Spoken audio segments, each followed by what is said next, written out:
ನಮಸ್ಕಾರ. ಸುದ್ದಿ ಮೃದಂಗ ವಿಶೇಷ ಕಾರ್ಯಕ್ರಮಕ್ಕೆ ಸ್ವಾಗತ. ನಾನು ಎಚ್.ಎಸ್. ಸುಧೀಂದ್ರ ಕುಮಾರ್. ಸಿದ್ದರಾಮಯ್ಯನವರ ಮಾನಸ ಪುತ್ರ ಮಹೇಶ್ ಎಸ್.ಟಿ. ಸೋಮಶೇಖರ್. ಭೂಗಳ್ಳರ ಅಟ್ಟಹಾಸ ಮಟ್ಟ ಎಸ್.ಟಿ. ಸೋಮಶೇಖರ್. ಇವತ್ತು ಯಶವಂತಪುರ ವಿಧಾನಸಭಾ ಕ್ಷೇತ್ರ ವ್ಯಾಪ್ತಿಯ ರಾಮೋಹಳ್ಳಿಯ ಗ್ರಾಮ ಪಂಚಾಯಿತಿಯ ಗ್ರಾಮಸಭೆ ಹಾಗೂ ಜನಸ್ಪಂದನ ಕಾರ್ಯಕ್ರಮ ಭೀಮನಕುಪ್ಪೆ ಕ್ರಾಸ್ ಬಳಿ ನಡೆಯಿತು. ಕಾರ್ಯಕ್ರಮದೊಳಗೆ ಯಶವಂತಪುರ ವಿಧಾನಸಭಾ ಕ್ಷೇತ್ರ ಶಾಸಕ ಮಾಜಿ ಸಹಕಾರ ಸಚಿವ ಎಸ್.ಟಿ. ಸೋಮಶೇಖರ್ ದೀಪ ಬೆಳಗಿಸಿ ಉದ್ಘಾಟನೆಯನ್ನು ಮಾಡಿ ಕೆಲವೊಂದಷ್ಟು ಮಾತುಗಳನ್ನು ಆಡಿದರು. ಅವರು ಮಾತನಾಡ್ತಾ ಇರುವಾಗ ಒಂದು ಮಾತನ್ನು ಹೇಳಿದರು. ರಾಮೋಹಳ್ಳಿ ಗ್ರಾಮ ಪಂಚಾಯಿತಿಯ ಅಧ್ಯಕ್ಷ ಮಹೇಶ್ ಸಾಕಷ್ಟು ಜನೋಪಯೋಗಿ ಕಾರ್ಯವನ್ನು ಮಾಡ್ತಾ ಇದ್ದಾರೆ, ಇಚ್ಛಾಶಕ್ತಿ ಇದೆ ಅವರಿಗೆ, ಅತ್ಯುತ್ತಮವಾಗಿರ್ತಕ್ಕಂಥ ಕೆಲಸ ಕಾರ್ಯಗಳನ್ನು ಮಾಡ್ತಾ ಇದ್ದಾರೆ ಅಂತ ಹೇಳುವುದರ ಜೊತೆಗೆ ಮುಖ್ಯಮಂತ್ರಿ ಸಿದ್ದರಾಮಯ್ಯವರ ಮಾನಸ ಪುತ್ರ ಈ ಮಹೇಶ್ ಅನ್ನುವಂಥ ಅಭಿಮಾನದ ಮಾತುಗಳನ್ನು ಕೂಡ ಆಡಿದರು. ಸಿದ್ದರಾಮಯ್ಯನವರು ಕೂಡ ನನಗೆ ಹೇಳಿದ್ರು, ಮಹೇಶನನ್ನು ಅಧ್ಯಕ್ಷನಾಗಿ ಮಾಡಬೇಕು ಅಂಥೇಳಿ, ಅದು ಒಂದು ರೀತಿ ಸರ್ಕಾರದ ಆದೇಶ ಅಂತ ಪರಿಪಾಲಿಸಿ ನಾನು ಮಾಡಿದ್ದೇನೆ ಎನ್ನುವಂತಹ ಮಾತುಗಳನ್ನು ಕೂಡ ಸೋಮಶೇಖರ್ ಆಡಿದರು. ರಾಮೋಹಳ್ಳಿ ಗ್ರಾಮ ಪಂಚಾಯಿತಿ ವ್ಯಾಪ್ತಿಯೊಳಗೆ ಸರ್ಕಾರಿ ಭೂ ಕಬಳಿಕೆ ಜಾಸ್ತಿಯಾಗಿದೆ, ಆಶ್ರಯ ನಿವೇಶನಕ್ಕಾಗಿ ಮೀಸಲಿಟ್ಟಂಥ ಜಾಗವನ್ನು ಕೂಡ ಕಬಳಿಸಿದ್ದಾರೆ, ಭೂಗಳ್ಳರ ಅಟ್ಟಹಾಸ ಜಾಸ್ತಿ ಆಗ್ತಿದೆ, ಅದನ್ನು ಮಟ್ಟ ಹಾಕುತ್ತೇವೆ, ಬಡವರಿಗೆ ನ್ಯಾಯ ದೊರಕಿಸಿ ಕೊಡುತ್ತೇನೆ ಅನ್ನುವಂಥ ಮಾತುಗಳನ್ನು ಎಸ್.ಟಿ. ಸೋಮಶೇಖರ್ ಆಡಿದ್ರು. ಸೋಮಶೇಖರ್ ಏನು ಹೇಳಿದ್ರು ಅನ್ನುವಂಥದ್ದನ್ನು ಗಮನಿಸಿ. ನಮ್ಮ ಬೆಂಗಳೂರು ಸೌತ್ಗೆ ಬಂದಿದ್ದಾರೆ. ಈಗ ನಮ್ಮ ವೇಣು ಏನು ಹೇಳಿದ್ರು, ಈಗ ಅದನ್ನು ಅವ್ರ ಗಮನಕ್ಕೂ ಕೂಡ ತಂದಿದ್ದೇನೆ, ಜಿಲ್ಲಾಧಿಕಾರಿಗಳಿಗೂ ಕೂಡ ಗಮನಕ್ಕೂ ಕೂಡ ತಂದಿದ್ದೇನೆ. ಅದನ್ನ ಸೆಟ್ರೇಟ್ ಮಾಡಿದ್ರೆ ಈ ರಾಮೋಹಳ್ಳಿಲಿ ಬೇಕಾದಷ್ಟು ಜನ ಯಾರು ನಿವೇಶನ ಇಲ್ಲ ಅವ್ರಿಗೆಲ್ಲ ನಿವೇಶನ ಕೊಡ್ತಕ್ಕಂಥದ್ದಕ್ಕಾಗ್ತದೆ. ಸುಮಾರು 20-22 ವರ್ಷದ ಹಿಂದೆ ಆಶ್ರಯ ಅಂತ ಯಾವ್ದು ಸರ್ಕಾರಿ ಭೂಮಿಯನ್ನು ಮಾರ್ಕ್ ಮಾಡಿದ್ದಾರೆ ಸರ್ಕಾರದಿಂದ, ಆ ಸರ್ಕಾರದಿಂದ ಆಶ್ರಯ ಅಂತ ಮಾಡುತ್ತನ್ನ ಕಬಳಿಸ್ತಕ್ಕಂಥದ್ದು ಇದೆ ಅಂತಂದ್ರೆ ಇನ್ ಯಾವ ಮಟ್ಟಕ್ಕೆ ಈ ಭೂಗಳ್ಳರು ನಮ್ಮ ಕ್ಷೇತ್ರದಲ್ಲಿ ಇದ್ದಾರೆ. ಅದು ಸರ್ಪ ಕಾವಲು ಇದ್ದಾರೆ. ನಮ್ಮ ವೇಣು ಇರ್ಬೋದು, ಚೇತು ಇರ್ಬೋದು, ಇನ್ನು ಅನೇಕ ನಮ್ಮ ಪಂಚಾಯತಿ ಮೆಂಬರ್ಸ್ ಎಲ್ಲ ಕೂಡ, ನಮ್ಮ ಮಹೇಶು ಎಲ್ಲ ಕೂಡ ಕಣ್ಗಾವಲು. ಏನಾದ್ರೂ ಸೈಟಿನ ನಿವೇಶನವನ್ನ ಕೊಡ್ಬೇಕು ಅಂತ ಹೇಳಿ ಈಗ ಬೆಟ್ಟನಪಾಳ್ಯದಲ್ಲಿ ಕೊಡ್ತಿದ್ದಾರೆ, ಚಲ್ಗಟ್ಟ ಕೊಡ್ತಿದ್ದಾರೆ, ರಾಮೋಹಳ್ಳಿಲೂ 10 ಎಕರೆ ಆದ್ರೆ ಅದನ್ನು ಕೊಟ್ರೆ ಬಹುಶಃ ನಮ್ಮ ಈ ರಾಮೋಹಳ್ಳಿ ಗ್ರಾಮ ಪಂಚಾಯತಿಲಿ ಯಾರು ಮನೆಗಳಿಲ್ಲ, ನಿವೇಶನ ಇಲ್ಲ, ಅವರೆಲ್ಲರಿಗೂ ಕೂಡ ಕೊಡ್ತಕ್ಕಂಥದ್ದು ಕೂಡ ಆಗ್ತದೆ. ಈಗ ಸ್ಲಮ್ ಬೋರ್ಡ್ನವರು ಕೂಡ ಸುಮಾರು 14,000 ಮನೆಯನ್ನ ಕೂಡ ನಮ್ಮ ಕ್ಷೇತ್ರದಲ್ಲಿ ಕಟ್ತಾ ಇದ್ದಾರೆ, ಒಂದು 7-8 ಕಡೆ. ಅದರಲ್ಲಿ 50% ನಮ್ಮ ಕ್ಷೇತ್ರದವರಿಗೆ ಕೊಡಬೇಕು ಅಂತಕ್ಕಂಥದ್ದು ಕೂಡ ಸರ್ಕಾರದ ಆದೇಶ. ಆದ್ರೆ ಜಾಸ್ತಿ ಬರ್ದೇ ಇರೋದ್ರಿಂದ ಬೇರೆ ಬೇರೆ ಯಾರಾದ್ರೂ ಬಡವರು, ಮಧ್ಯಮ ವರ್ಗದವರು, ಯಾವುದೇ ಕಮ್ಯುನಿಟಿ ಆಗ್ಲಿ ಬರ್ಬೋದು ಅಂತಕ್ಕಂಥ ದೃಷ್ಟಿಯಿಂದ ಅವ್ರಿಗೆ ಅಲಾಟ್ಮೆಂಟ್ ಮಾಡಿ ಅಂತಕ್ಕಂಥದ್ದನ್ನು ಕೂಡ ಹೇಳ್ತಾ ಇದ್ದೇವೆ. ಒಂದು 3-4 ತಿಂಗಳಿನಲ್ಲಿ ಅದು ಕೂಡ ಸೆಟ್ರೇಟ್ ಆಗ್ತದೆ. ಸರ್ಕಾರಿ ಭೂಮಿಯಲ್ಲಿ ಯಾರು 14,000 ಮನೆ ಕಟ್ಕೊಂಡಿರ್ತಾರೆ, ಅಪಾರ್ಟ್ಮೆಂಟ್ಸ್ ಕಟ್ಟಿದ್ದಾರೆ, ಅವರೆಲ್ಲರಿಗೂ ಕೂಡ ಸೆಟ್ರೇಟ್ ಮಾಡ್ತಕ್ಕಂಥದ್ದು ಕೂಡ ಸದ್ಯದಲ್ಲೇ ಆಗ್ತದೆ. ಎರಡನೇದು, ಸರ್ಕಾರ ನಮ್ಮ ಶ್ರೀನಿವಾಸ್ ಪ್ರಸಾದ್ ಅಂತೇಳಿ ರೆವಿನ್ಯೂ ಮಂತ್ರಿ ಇದ್ರು, ಲೋಕಸಭಾ ಸದಸ್ಯರು, ಅವರು ಇವತ್ತು ಇಲ್ಲ. ನಮ್ಮ ಕಾಗೋಡು ತಿಮ್ಮಪ್ಪನವ್ರು ಇದ್ದಾರೆ, ಅವರು ರೆವಿನ್ಯೂ ಮಂತ್ರಿಗಳು. ಅವ್ರಿಗೆ ನಾವು ಬೆಂಗಳೂರು ಮಂತ್ರಿಗಳೇ, ನಮ್ಮ MLA ಕೂಡ ಅವರಿಗೆ ನಾವು ಭೇಟಿ ಮಾಡಿದಂತ ಸಂದರ್ಭದಲ್ಲಿ ವಿಧಾನಸೌಧದಿಂದ 18 ಕಿಲೋಮೀಟರ್ ಒಳಗಡೆ ಯಾವುದು ಮನೆಯನ್ನ ಕಟ್ಕೊಂಡಿರ್ತಾರೆ ಸರ್ಕಾರಿ ಭೂಮಿಯಲ್ಲಿ, ಅವ್ರಿಗೆ 94 CC ಅಡಿಯಲ್ಲಿ ಅವರಿಗೆ ರೆಗ್ಯುಲರೈಸ್ ಮಾಡಬೇಕು ಅಂತಕ್ಕಂಥ ತೀರ್ಮಾನವನ್ನ ಶ್ರೀನಿವಾಸ್ ಪ್ರಸಾದರವರು, ಕಾಗೋಡು ತಿಮ್ಮಪ್ಪನವರು ಮಾಡಿದಂತ ಐತಿಹಾಸಿಕ ತೀರ್ಮಾನ. ಸುಮಾರು 90% 94 CC ಆಗಿದೆ, ಇನ್ನು 10% ನಾನಾ ಕಾರಣದಿಂದ ಆಗ್ಲಿಲ್ಲ. ಅದಕ್ಕೆ ನಮ್ಮ ತಹಸೀಲ್ದಾರ್ ಅಶ್ವಿನಿ ಮೇಡಮ್ನವರು ಕೂಡ ಬಹಳ ಒಳ್ಳೆಯವರು, ನಮ್ಮ ಕ್ಷೇತ್ರಕ್ಕೆ ಬೆಂಗಳೂರು ಸೌತ್ ತಹಸೀಲ್ದಾರ್ ಆಗಿ ಬಂದಿದ್ದಾರೆ. ಅವ್ರಿಗೂ ಕೂಡ ನಾನು 2-3 ಸಾರಿ ಮನವಿಯನ್ನು ಕೂಡ ಮಾಡಿದ್ದೇನೆ. ಅವರು 94 CC ಬ್ಯಾಲೆನ್ಸ್ ಏನಿದೆ ಅದು ಸೆಟ್ರೇಟ್ ಮಾಡ್ತೀನಿ ಅಂತ ಕೂಡ ಹೇಳಿದ್ದಾರೆ. ಅದನ್ನ ಜಿಲ್ಲಾಧಿಕಾರಿಗಳ ಗಮನಕ್ಕೂ ಕೂಡ ತಂದಿದ್ದೇನೆ. ಯಾಕೆಂದ್ರೆ 20-30 ಯಾರು ಮನೆ ಕಟ್ಕೊಂಡು ವಾಸ ಮಾಡಿರ್ತಾರೆ ಅವ್ರಿಗೆ ರಿಜಿಸ್ಟರ್ ಮಾಡಿ ಅವ್ರಿಗೆ ಖಾತಾ ಮಾಡಿಕೊಟ್ರೆ ಎಷ್ಟೋ ವರ್ಷದಿಂದ ಮಾಡದಂತ ಅವ್ರು ಇರ್ತಕ್ಕಂಥ ಅವರಿಗೆ ಅನುಕೂಲ ಆಗ್ತದೆ. ಸರ್ಕಾರ ಕಾಗೋಡು ತಿಮ್ಮಪ್ಪನವರು, ಶ್ರೀನಿವಾಸ್ ಪ್ರಸಾದ್ ರವರು, ಆಗ ನಮ್ಮ ಸಂಪೂರ್ಣ ಸಹಕಾರ ಕೊಟ್ಟಂತವ್ರು ಆಗಿನ ಈಗಿನ ಮುಖ್ಯಮಂತ್ರಿಗಳಾದಂತ ಸನ್ಮಾನ್ಯ ಸಿದ್ದರಾಮಯ್ಯನವರು. ಅವ್ರಿಗೆ ಹೇಳಿದ ತಕ್ಷಣನೇ ಇಲ್ಲ ಈ ತರದ್ದು ಕಾನೂನನ್ನು ಚೇಂಜ್ ಮಾಡಿ, ಅಮೆಂಡ್ಮೆಂಟ್ ಮಾಡಿ ಅಂತೇಳಿ ಸುಮಾರು ನಮ್ಮ ಯಶವಂತಪುರ ಕ್ಷೇತ್ರದಲ್ಲೇ 44,000 ಕುಟುಂಬದವರಿಗೆ ಈಗ ಆಲ್ರೆಡಿ 94 CC ಅವರಿಗೆ ಹಕ್ಕುಪತ್ರವನ್ನ ಕೊಡ್ತಕ್ಕಂಥದಕ್ಕೆ ಚಾಲನೆ ಮಾಡಿದ್ದೇವೆ.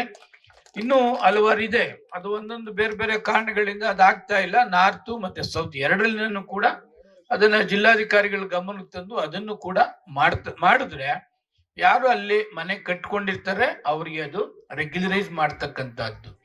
ಆಮೇಲೆ ಬಗರುಕುಂದು ಅಷ್ಟೇನೆ 18 ಕಿಲೋಮೀಟರ್ ಒಳಗಡೆ ಯಾರಿಗೆ ಹಿಂದೆ ಬಗರುಕುಂ ಮಾಡಿದ್ದಾರೆ ಅದೆಲ್ಲ ಕೂಡ ತೊಂದರೆ ಆಗ್ತದೆ ಅಂತಕ್ಕಂಥ ಉದ್ದೇಶ. ಸನ್ಮಾನ್ಯ ಕೃಷ್ಣ ಬೈರೇಗೌಡರ ಜೊತೆಲಿ 2 ಸಭೆನೂ ಕೂಡ ಮಾಡಿದ್ದೇವೆ. ಅದನ್ನ ರೆಗ್ಯುಲರೈಸ್ ಮಾಡಿದ್ರೆ ಸುಮಾರು ಜನರಿಗೆ ಯಾರು ಉಳುಮೆ ಮಾಡ್ಕೊಂಡಿರ್ತಾರೆ ಅವ್ರೆಲ್ಲರಿಗೂ ಕೂಡ ಅದು ಅನುಕೂಲ ಆಗ್ತದೆ. ಯಾವ್ದಾದ್ರು ಒಂದು ತಾವು ಡಿಸೈಡ್ ಮಾಡಬೇಕು ಅಂತಕ್ಕಂಥದ್ದನ್ನು ಕೂಡ ಅವರಿಗೆ ಹೇಳಿದ್ದೇವೆ. ಇನ್ನೊಂದು ಭೀಮನ್ ಕುಪ್ಪೆಲೆ ಮನೆಗಳು ಕಟ್ಟಿದ್ದಾರೆ ಸ್ಲಮ್ ಬೋರ್ಡ್ನವರು, ಅದರಲ್ಲಿ ನಾನಾ ತರದ್ದು ಇದೆ. ಇವತ್ತು ನಮ್ಮ ಮಹೇಶ್ ರವರು ಸುಮಾರು 30-40 ಜನಕ್ಕೆ ದುಡ್ಡು ಕಟ್ಟಿಸಿ ಅವರಿಗೆ ಹಕ್ಕುಪತ್ರವನ್ನ ಇವತ್ತು ಕೊಡಬೇಕು ಅಂತಕ್ಕಂಥದ್ದು ಕೂಡ ಇತ್ತು. ಆದ್ರೆ ನಿನ್ನೆ ಹಲವಾರು ಜನ ಬಂದು ಸರ್ ನಾವೆಲ್ಲ 113 ಬೇಕಾದಷ್ಟು ಜನ ಇದ್ದೇವೆ, ಎಲ್ಲರಿಗೂ ಒಂದೇ ಸಾರಿ ಕೊಡಿಸ್ತಕ್ಕಂಥದ್ದನ್ನ ಮಾಡಿ ಈಗ ಹೇಳ್ತಕ್ಕಂಥದ್ದು ಮಹೇಶ್ ಬಹಳಷ್ಟು ಮುತುವರ್ಜಿ ವಹಿಸಿ ಅವ್ರೆಲ್ಲರಿಗೂ ಕೊಡಬೇಕು ಅಂತಿದ್ರು ಕೂಡ ಕಾಲಾವಕಾಶ ಕಮ್ಮಿ ಇದ್ದಿದ್ರಿಂದ ಇನ್ ಸ್ವಲ್ಪ ದಿವಸದಲ್ಲೇ ಅವೆಲ್ಲವನ್ನ ಹಕ್ಕುಪತ್ರವನ್ನ ಮಾಡಿಸಿ ಅದೇ ಜಾಗದಲ್ಲಿ ಯಾರು ವಾಸ ಮಾಡ್ತಾ ಇರ್ತಾರೆ ಅವರಿಗೆ ಹಕ್ಕುಪತ್ರವನ್ನ ಕೊಡಬೇಕು ಅಂತ ಹೇಳಿ ಸ್ಲಮ್ ಬೋರ್ಡ್ ಕಮಿಷನರ್ಗೂ ರಿಕ್ವೆಸ್ಟ್ ಮಾಡಿದ್ದೇನೆ. ನಮ್ಮ ಮಹೇಶನ್ನು ಕೂಡ ಅವರು ಕೂಡ ರಿಕ್ವೆಸ್ಟ್ ಮಾಡಿದ್ದಾರೆ. ಅದನ್ನ ಶೀಘ್ರದಲ್ಲೇ ಅವರಿಗೆ ಕೊಡ್ತಕ್ಕಂಥ ಕೆಲಸ ಕೂಡ ಮಾಡಿದ್ದೇವೆ. ನಂದು ಸನ್ಮಾನ್ಯ ಮುಖ್ಯಮಂತ್ರಿಗಳು ಶಾಸಕರಿಗೆ ಒಂದು 25 ಕೋಟಿ ಅನುದಾನವನ್ನ ಕೂಡ ಕೊಟ್ಟಿದ್ರು. 25 ಕೋಟಿ ಒಂದು, 10 ಕೋಟಿ ಒಂದು. ಆ 25 ಕೋಟಿಲಿ ರಾಮೋಳ್ಳಿ ನಮ್ಮ ಚೇತು, ವೇಣು, ನಮ್ಮ ಪ್ರಭು, ಮಹೇಶ್ ಇನ್ನು ಅನೇಕ ಮುಖಂಡರುಗಳಿದ್ದಾರೆ. ವಿನಾಯಕ ನಗರದಲ್ಲಿ UGDಯನ್ನ ರಾಮೋಳ್ಳಿಲಿ ಮಾಡಲೇಬೇಕು ಅಂತಕ್ಕಂಥ ದೃಷ್ಟಿಯಿಂದ ಸುಮಾರು 14 ಕೋಟಿ ಹಣವನ್ನ 25 ಕೋಟಿಲಿ 14 ಕೋಟಿ ಹಣವನ್ನ ನಾವು ರಾಮೋಳ್ಳಿಗೆ ಮೀಸಲಿಟ್ಟಿದ್ದೇವೆ. ಎಲ್ಲ ಫಾರ್ಮಾಲಿಟೀಸ್ ಮುಗಿದು ಇವತ್ತು ಪೂಜೆಯನ್ನ ಕೂಡ ಚಾಲನೆಯನ್ನ ಮಾಡಿದ್ದೇವೆ. 14 ಕೋಟಿ. ಎಲ್ಲರೂ ಕೂಡ ಅಬ್ಜೆಕ್ಷನ್ ಮಾಡ್ತಿದ್ರು, ಏನ್ ಬರೀ ರಾಮೋಳ್ಳಿಗೆ ಹಾಕ್ಬಿಟ್ಟಿದ್ದೀರಿ ಅಂತ ಹೇಳಿ. ರಾಮೋಳ್ಳಿಯ ಎಲ್ಲ ಮುಖಂಡರುಗಳು ಕೂಡ ಅದನ್ನ ಇಂಟ್ರೆಸ್ಟ್ ಇತ್ತು, ಕಮಿಟ್ಮೆಂಟ್ ಇತ್ತು, ಬದ್ಧತೆ ಇತ್ತು. ಅದಕ್ಕೆ ಒಂದೊಂದೇ ಪಂಚಾಯತಿನ ಕೂಡ UGD ಮಾಡ್ಕೊಂಡು ಬರ್ತಾ ಇದೀವಿ. ಈಗ ತಾವರ್ಕೆರೆ ಮಾಡ್ತಾ ಇದ್ದೇವೆ, ಕಗ್ಲಿಪುರ ಮಾಡ್ತಾ ಇದ್ದೇವೆ, ಕುಂಬಳಗೋಡು ಕಂಪ್ಲೀಟ್ ಆಗ್ತಾ ಇದೆ. ಇನ್ನೊಂದು 2 ಊರು ಇದಾಗ್ಬೇಕು, ಸ್ಯಾನಿಟರಿ ಆಗ್ಬೇಕು. ಅದಾದ್ರೆ ಒಂದೊಂದೇ ಪಂಚಾಯತಿ, ದೊಡ್ಡ ದೊಡ್ಡ ಪಂಚಾಯತಿಗಳು ಕೂಡ ಇದೆ. ಇದಾದ್ಮೇಲೆ ಕೇಗುಲಹಳ್ಳಿ ಪಂಚಾಯತಿ ಮಾಡ್ತಕ್ಕಂಥದ್ದು, ಹಿಂಗೆ ಒಂದೊಂದೇ ಪಂಚಾಯತಿನೂ ಕೂಡ UGD ಮಾಡ್ತಕ್ಕಂಥದಕ್ಕೆ ಕೂಡ ಚಾಲನೆ ಮಾಡಿದ್ದೇವೆ. ಆಮೇಲೆ 10 ಕೋಟಿ ಹಣವನ್ನ ರೋಡ್ಸ್ಗೆ ಕೊಟ್ಟಿದ್ರು ಮುಖ್ಯಮಂತ್ರಿಗಳು ನಮ್ಮ ಶಾಸಕರಿಗೆ. ಅದರಲ್ಲಿ ಸುಮಾರು 1 ಕೋಟಿ ಹಣವನ್ನ ಈ ರಾಮೋಳ್ಳಿಗೆ ಕೂಡ ಹಾಕ್ಸಿದೆ. ಚಲಘಟ್ಟ ರಾಮೋಳ್ಳಿ ಇದು ರೋಡ್ಗೆ, ಅದಕ್ಕೂ ಕೂಡ ಇವತ್ತು ಪೂಜೆಯನ್ನ ಕೂಡ ಮಾಡಿದ್ದಾರೆ. ರಾಮೋಳ್ಳಿ ಬಹಳ ವೇಗವಾಗಿ ಕೂಡ ಬೆಳೀತಾ ಇದೆ. ಬಟ್ ರಾಮೋಳ್ಳಿಯ ಜನ ಏನ್ ಎಕ್ಸ್ಪೆಕ್ಟ್ ಮಾಡ್ತಿದ್ರು ಒಂದು ಹಾಸ್ಪಿಟಲ್, ಅದೊಂದು ಹೊರತುಪಡಿಸಿ ಮಿಕ್ಕ ಎಲ್ಲವನ್ನ ಕೂಡ ಈ ರಾಮೋಳ್ಳಿಲಿ ಡೆವಲಪ್ಮೆಂಟ್ ಮಾಡ್ತಕ್ಕಂಥದಕ್ಕೆ ಬಹಳಷ್ಟು ಪ್ರಾಮಾಣಿಕವಾಗಿ ಪ್ರಯತ್ನವನ್ನ ಮಾಡಿದ್ದಾರೆ. ಅದಕ್ಕೆ ನಾನು ಕೂಡ ಸಂಪೂರ್ಣ ಸಹಕಾರವನ್ನ ಕೂಡ ಕೊಡ್ತಾ ಇದ್ದೇವೆ. ಜೊತೆಗೆ ಮಹೇಶ್ ರವರು ಅಧ್ಯಕ್ಷರಾದ್ಮೇಲೆ ಏನೆಲ್ಲ ಸರ್ಕಾರದ ಸವಲತ್ತುಗಳಿದೆಯೋ, ನಮ್ಮ ಈಗಿನ ಮುಖ್ಯಮಂತ್ರಿ ಸಿದ್ದರಾಮಯ್ಯನವರ ಮಾನಸ ಪುತ್ರ ಅವರೇ ನನಗೆ ಸೋಮಶೇಖರ್ ಮಹೇಶನ ನೀನ್ ಚೇರ್ಮನ್ ಮಾಡ್ಬೇಕಣಯ್ಯ, ಯಾಕೆಂದ್ರೆ ಇಲ್ಲಿ ಕುರುಬರ ಸಮಾಜದ ಒಂದು ಮಠ ಇತ್ತು, ಒಂದು ಪೂಜೆ. ಆ ಪೂಜೆಗೆ ಆ ಜಾಗನ ಸುಮಾರು ಕೋಟ್ಯಾಂತರ ರೂಪಾಯಿ ಬೆಲೆ ಬಾಳ್ತಕ್ಕಂಥ ಜಾಗವನ್ನು ಕೂಡ ಅವರ ಮಠಕ್ಕೆ ಉಚಿತವಾಗಿ ಕೊಟ್ಟಿದ್ದಾರೆ. ನಮಗ್ ಕೊಡಲ್ಲ, ಮಠಕ್ಕೆ ಕೊಟ್ಟಿದ್ದಾರೆ. ಆ ಪೂಜೆಗೆ ಬಂದಂತ ಸಮಯದಲ್ಲಿ ಮಹೇಶ್ ಚೇರ್ಮನ್ ಆಗಿರ್ಲಿಲ್ಲ. ಸೋಮಶೇಖರ್ ನೋಡ ಮಾಡೋ ಜಾಗ ಕೊಟ್ಟವನೇ, ನೀನು ಅವನಿಗೆ ಚೇರ್ಮನ್ ಮಾಡ್ಬೇಕಣ ಅಂತಂದ್ರು. ನಾನು ಎಲ್ಲಾರ್ಗು ಮಾತಾಡಿ ಮುಖ್ಯಮಂತ್ರಿಗಳ ಆದೇಶ, ನಮಗೆ ಅದು ಇದ್ದಂಗೆ ಯಾವುದೇ ಗೌರ್ಮೆಂಟ್ ಆದೇಶ ಇದ್ದಂಗೆ ಅಂತೇಳಿ ಎಲ್ಲರನ್ನು ರಿಕ್ವೆಸ್ಟ್ ಮಾಡಿ ಮಹೇಶ್ ಅವ್ರನ್ನ ಚೇರ್ಮನ್ ಮಾಡಿ ಬಹಳ ಒಳ್ಳೆ ಕೆಲಸವನ್ನ ಕೂಡ ಮಾಡ್ತಾ ಇದ್ದಾರೆ. ಈ ಬಿಡಿಯಲ್ಲಿ ಎಲ್ಲವನ್ನ ಕೂಡ UGD ಮಾಡ್ತಕ್ಕಂಥದಕ್ಕೆ ಈಗ ಬೆಂಚ್ ಯಾವುದೋ ಇದೆ ಹೇಳಿದ್ರು, ಬೆಂಚ್ ಕಲ್ಲಿಗೆ UGD ಮಾಡ್ತಾ ಇಲ್ಲ ಅಂತ ಕಂಪ್ಲೇಂಟ್ ಹೇಳಿದ್ರು. ಬೆಳಗ್ಗೆನೆ ಅವ್ರು ಹೇಳಿದ ತಕ್ಷಣನೇ BDನವರಿಗೆ ಮಾತನಾಡಿ ಈ 14 ಹಳ್ಳಿ ಏನ್ ಬರ್ತದೆ ಕೆಂಪೇಗೌಡ ಬಡಾವಣೆಗೆ ಆ ಊರ್ನಾಗ ಎಲ್ಲ ಕೂಡ UGD ಸ್ಯಾನಿಟರಿ ಮಾಡ್ಬೇಕು ಅಂತ ಹೇಳಿ ಅದು ಕಂಪ್ಲೇಂಟ್ ಕೂಡ ಬರ್ದೇ ಇರ್ತಕ್ಕಂಥ ರೀತಿಯಲ್ಲಿ ನೋಡ್ಕೋಬೇಕು. ಬೆಂಗಳೂರು ನಗರ ಜಿಲ್ಲಾಧಿಕಾರಿ ಜಗದೀಶ್ ರವರು ಪ್ರಾಸ್ತಾವಿಕ ನುಡಿಗಳನ್ನಾಡಿ ಗ್ರಾಮ ಸಭೆ ಇಷ್ಟೊಂದು ಅರ್ಥಪೂರ್ಣವಾಗಿ ನಡೀತಾ ಇರತಕ್ಕಂಥದ್ದು ಇದು ಮೊದಲನೇ ಬಾರಿಗೆ ಅಂತ ನಾನು ಅಂದ್ಕೊಂಡಿದ್ದೇನೆ. ಎಲ್ಲ ಅಧಿಕಾರಿಗಳ ಜೊತೆಗೆ ಒಂದು ರೀತಿಯ ಹಬ್ಬದ ವಾತಾವರಣದೊಳಗೆ ನಾಗರಿಕರು ಪಾಲ್ಗೊಂಡಿರ್ತಕ್ಕಂಥದ್ದು ಹೆಮ್ಮೆಯ ಸಂಗತಿ ಎನ್ನುವಂತಹ ಮಾತುಗಳನ್ನು ಆಡಿದರು. ಸ್ಪಂದನ ಸಭೆ ಒಂದು ಕಾಲದಲ್ಲಿ ಜೋರಾಗಿ ನಡೆಯುತ್ತೆ, ಪ್ರತಿ ತಿಂಗಳು ಚಾಚು ತಪ್ಪದೆ ನಡೆಯುತ್ತೆ. ಒಂದು ಕಾಲದಲ್ಲಿ ಮತ್ತೆ ಹಾಗೆ ನಿಧಾನ ಉಳಿದವು. ಆದರೆ ಈ ಕ್ಷೇತ್ರದಲ್ಲಿ ಯಶವಂತಪುರ ವಿಧಾನಸಭಾ ಕ್ಷೇತ್ರದಲ್ಲಿ ಎಲ್ಲ ಪಂಚಾಯತ್ಗಳಲ್ಲೂ ಸಹ ಜನಸ್ಪಂದನ ಸಭೆ ಇಷ್ಟು ಅದ್ದೂರಿಯಾಗಿ ಇಷ್ಟು ಜನರನ್ನ ಸೇರಿಸಿ ಹಬ್ಬದ ರೀತಿಯಲ್ಲಿ ಮಾಡ್ತಾ ಇರೋದು ನಿಜಕ್ಕೂ ಸಹ ಸಂತಸ ಅಂತಂದಿದೆ.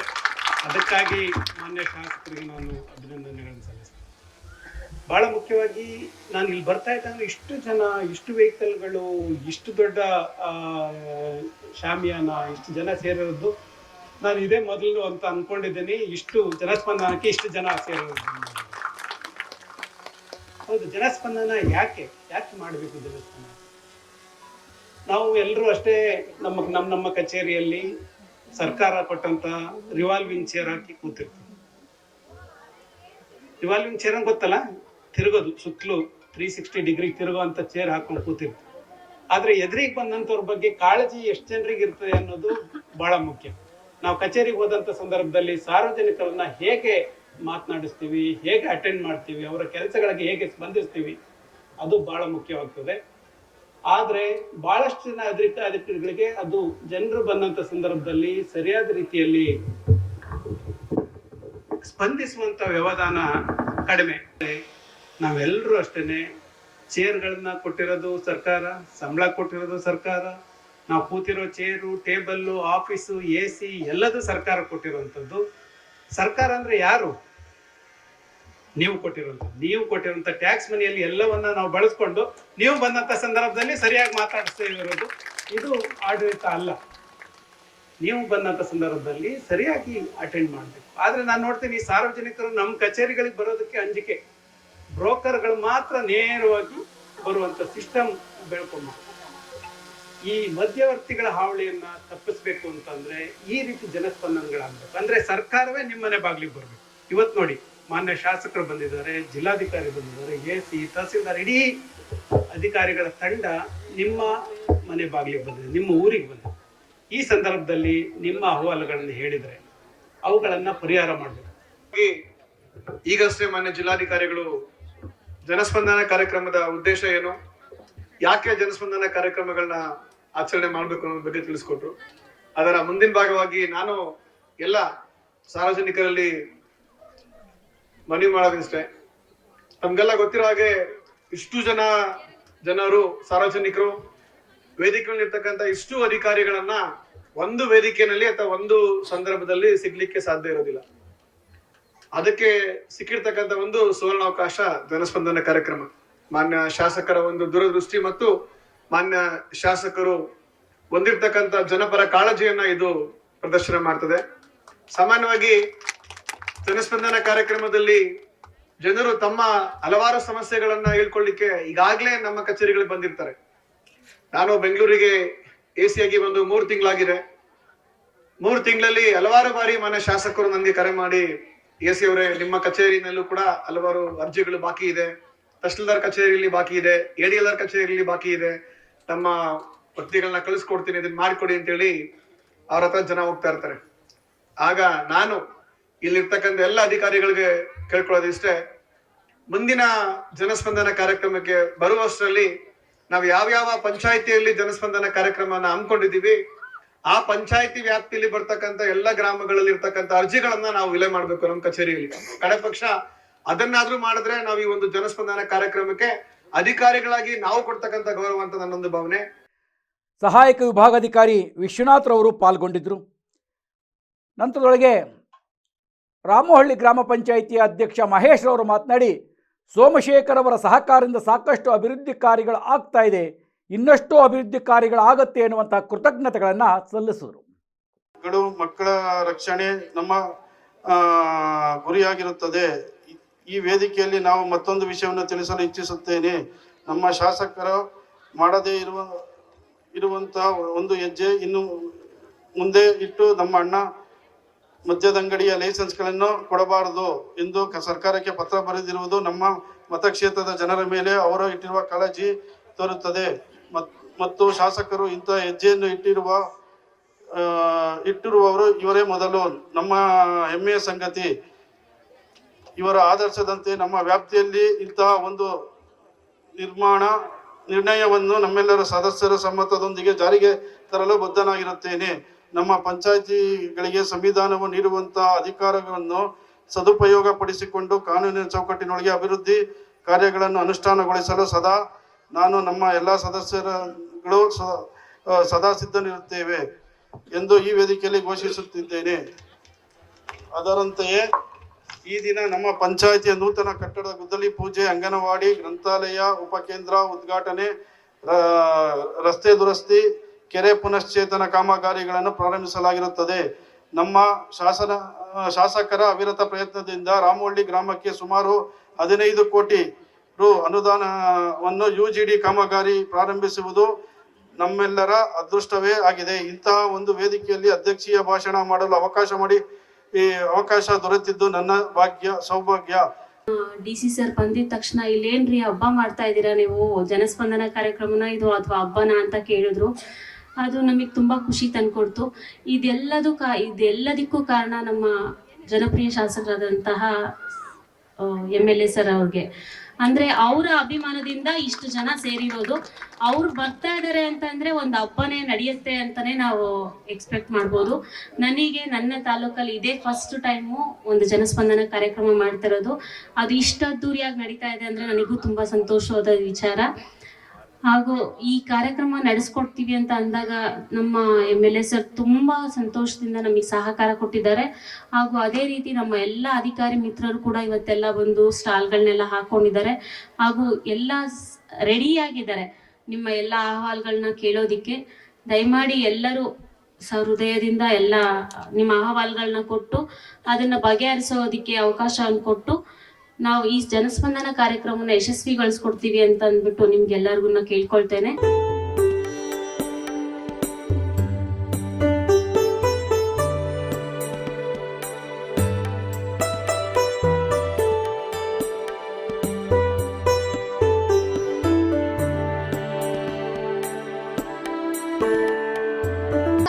ಶಾಲೆಗಳಿಗೆ ಕೊಡುವ ಸೌಲಭ್ಯಗಳು: ಉಚಿತ ದಾಖಲಾತಿ, ಪಠ್ಯ ಪುಸ್ತಕಗಳು, 2 ಜೊತೆ ಸಮವಸ್ತ್ರ, ಶೂ ಮತ್ತು ಸಾಕ್ಸ್, ಬಿಸಿ ಊಟ, ಮೊಟ್ಟೆ, ಬಾಳೆಹಣ್ಣು, ಹಾಲು, ಗ್ರಂಥಾಲಯ, ಶೌಚಾಲಯ, ಪ್ರಯೋಗಾಲಯ. ಈಗ 1ನೇ ತರಗತಿಯಿಂದಲೇ ಇಂಗ್ಲಿಷ್ ಮೀಡಿಯಂ ಪ್ರಾರಂಭವಾಗಿದೆ. ನಾವು ಸರ್ಕಾರದಿಂದ ಸಿಗುವ ಸೌಲಭ್ಯಗಳನ್ನು ಸದುಪಯೋಗ ಮಾಡಿಕೊಳ್ಳೋಣ. ಧನ್ಯವಾದಗಳು.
ಕಾರ್ಯಕ್ರಮದಲ್ಲಿ ರಾಮಹಳ್ಳಿ ಗ್ರಾಮ ಪಂಚಾಯಿತಿಯ ಮಾಜಿ ಅಧ್ಯಕ್ಷ ಹಾಲಿ ಸದಸ್ಯ ವೇಣುಗೋಪಾಲ್, ಮುಖಂಡರಾಗಿರ್ತಕ್ಕಂಥ ಚೇತನ್ ಗೌಡ, ಚಂದ್ರಪ್ಪ, ರವಿಕುಮಾರ್, ಯಲ್ಲಪ್ಪ ಸೇರಿದಂತೆ ಹಲವರು ಪಾಲ್ಗೊಂಡಿದ್ದರು.